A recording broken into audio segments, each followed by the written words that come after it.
7 ordinary purchases most preppers make without a second thought, and every one of them creates a record somewhere, for reasons that have nothing to do with preparedness, and everything to do with laws written decades before anyone used the word prepper. One of them can put a federal agent's name next to yours over a transaction you did entirely legally. This isn't about hiding from anyone. It's about knowing which ordinary purchases quietly generate a paper trail, and why. None of these laws were written about preppers specifically. They were written for banking fraud, opioid abuse, or radio spectrum management. Preppers just happen to buy the same things those laws were built to watch. Start with the mildest example, and end with the one law almost nobody actually understands. Number 7. Bulk ammunition purchases. In most states, buying a case of ammunition is exactly as anonymous as buying anything else at a hardware store. In a handful of states, it isn't.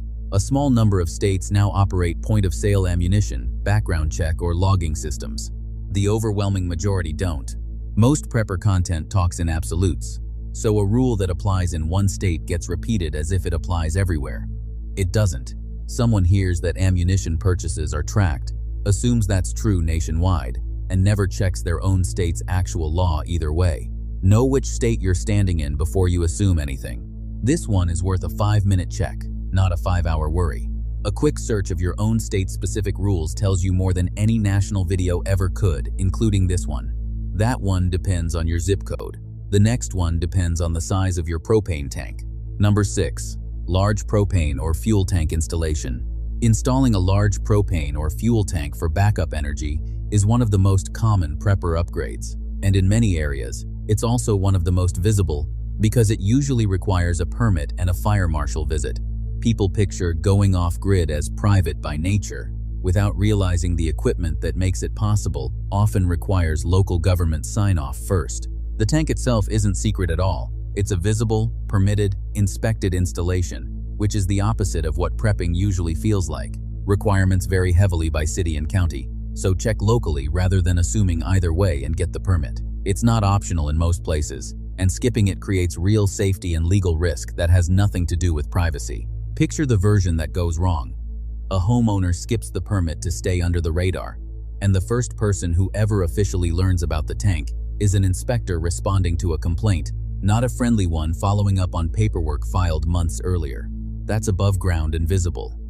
The next item is something you plant, and it still ends up on a marketing list somewhere.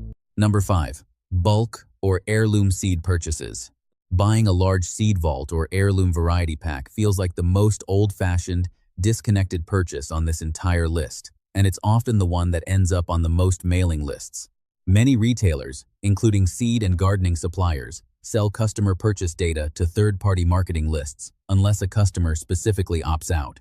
The least high-tech item on this list runs through the most modern possible system: commercial marketing data, not government surveillance. Not every record here is a government one. Look for an opt-out option at checkout. Most retailers offer one, and almost nobody ever looks for it. This one is a nuisance, not a threat. And it's worth saying so plainly. Nobody's investigating a seed order, but a household that thought it made one quiet, private purchase can end up wondering for months why the mailing suddenly picked up, never connecting it back to a checkbox they skipped past without reading. That's a mailing list. The next item is a genuine, if narrow, federal export regulation most people have never heard of. Number 4. Thermal or night vision optics. Most consumer thermal scopes and monoculars are completely unrestricted to buy and own domestically, but a specific technical threshold above that turns the same category of gear into an export-controlled item. It's not thermal optics as a whole that's regulated. It's one specific number buried in the spec sheet resolution and refresh rate, not price or brand. People assume the category is either totally free or totally restricted, and miss that the actual line is a narrow technical spec most buyers never check. For domestic ownership, this is rarely an issue. The regulation is really about export, so it mainly matters if you'd ever consider selling or shipping the gear internationally. Most people who own this kind of equipment will never come close to that threshold, and that's worth saying clearly, so nobody panics over a scope they bought for their own backyard. The point isn't that the gear is dangerous to own. It's that regulated and unrestricted sit closer together on the spec sheet than most buyers assume. That's a spec sheet most people never read. The next item is a license you apply for voluntarily, and it comes with your name in a public database. Number 3. Ham radio equipment and license. Getting licensed to operate ham radio, one of the most recommended pieces of prepper communications gear, means voluntarily entering your name and address into a government database that anyone can search. The FCC's Universal Licensing System lists every licensed amateur radio operator's name and mailing address, searchable by anyone, as a basic requirement of how amateur radio licensing has always worked. This isn't a record someone finds if they dig. It's a record built specifically so anyone can find it. People think government database automatically means secretive and don't expect one that's public by design. A P.O. box can be used as the listed mailing address in most cases, for anyone who wants full legal operating privileges without listing a home address. Most new operators never ask about this until after they're already licensed, simply because nobody warns them the listing exists in the first place. It's a 5-minute decision at sign-up that's much harder to undo once a home address is already sitting in a searchable public record. That's a public record you signed up for. The next one is a private medical record you didn't realize was being watched at all. Number 2. Prescription stockpiling, or early refills. Trying to build a small buffer of prescription medication by requesting early refills runs directly into a monitoring system built for an entirely different crisis, the opioid epidemic. Nearly every U.S. state operates a prescription drug monitoring program that tracks controlled substance prescriptions across pharmacies, specifically to flag unusual refill patterns. The system isn't watching you specifically. It's watching a pattern that early refills happen to look exactly like. This isn't a reason to panic, it's a reason to talk to a doctor directly about the goal, rather than trying to quietly manage refill timing on your own. That's the one item on this list where honesty is also the practical answer. Most people would never think twice about a pharmacy visit the way they scrutinize a gear purchase, which is exactly why this one catches people off guard. The system was built to protect people from a real crisis, and it does that job well. It just doesn't know the difference between someone misusing medication and someone trying to build a sensible buffer for a power outage. That's a system built around a pattern. The last item is a system built around a number, and it's the one almost nobody actually understands correctly. Number 1. Bulk cash withdrawals. This is the item from the cold open. Withdrawing $10,000 or more in cash from a bank in a single day isn't a gray area. It's a specific, named federal requirement, in place since 1970, that automatically generates a report to a federal agency every time, with no exceptions for good intentions. Under the Bank Secrecy Act, banks must file a currency transaction report for any cash transaction over that amount in a single business day, including multiple smaller transactions that add up to the same total. Here's the part almost nobody gets right.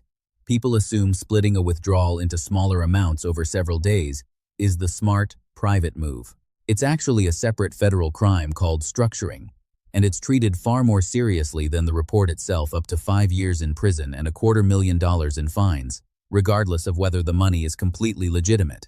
In 2012, a Connecticut woman was sentenced to 2 years in federal prison for structuring just over $125,000 in entirely legal funds. The report isn't the scary part. Trying to avoid the report is the part that can actually put someone in prison. If a large cash withdrawal is genuinely needed, do it in one transaction, be upfront about the reason if asked, and treat the report as routine paperwork rather than something to engineer around. The reporting itself isn't illegal. Trying to dodge it is what actually creates risk. Every other item on this list was about a record being generated passively, without anyone trying to avoid it. This one is different, and that's exactly why it earns the final spot. The instinct to be careful is what turns a completely legal transaction into a federal investigation. Being straightforward is not just the safer choice here, it's the only one that actually protects you. A propane tank isn't hidden once it's been inspected. A seed order isn't private once it's on a mailing list. A ham radio license is public by design. A prescription refill pattern is watched for a reason that has nothing to do with preparedness. And a cash withdrawal is safest handled in the open, not worked around. Before your next purchase from this list, spend 5 minutes learning the actual rule that applies to it in your specific state or situation, rather than assuming based on what you've heard. None of this is about hiding from anyone. It's about understanding which ordinary, legal choices come with a paper trail attached, and making informed decisions instead of accidentally turning a legal purchase into a legal problem by trying too hard to avoid a record that was never actually a threat to begin with. None of these 7 things are reasons to stop prepping, and none of them are secrets in the dramatic sense the word usually implies. They're just the fine print behind laws most people never had a reason to read closely until now. Which of these did you already know about, and which one genuinely surprised you? Tell me in the comments.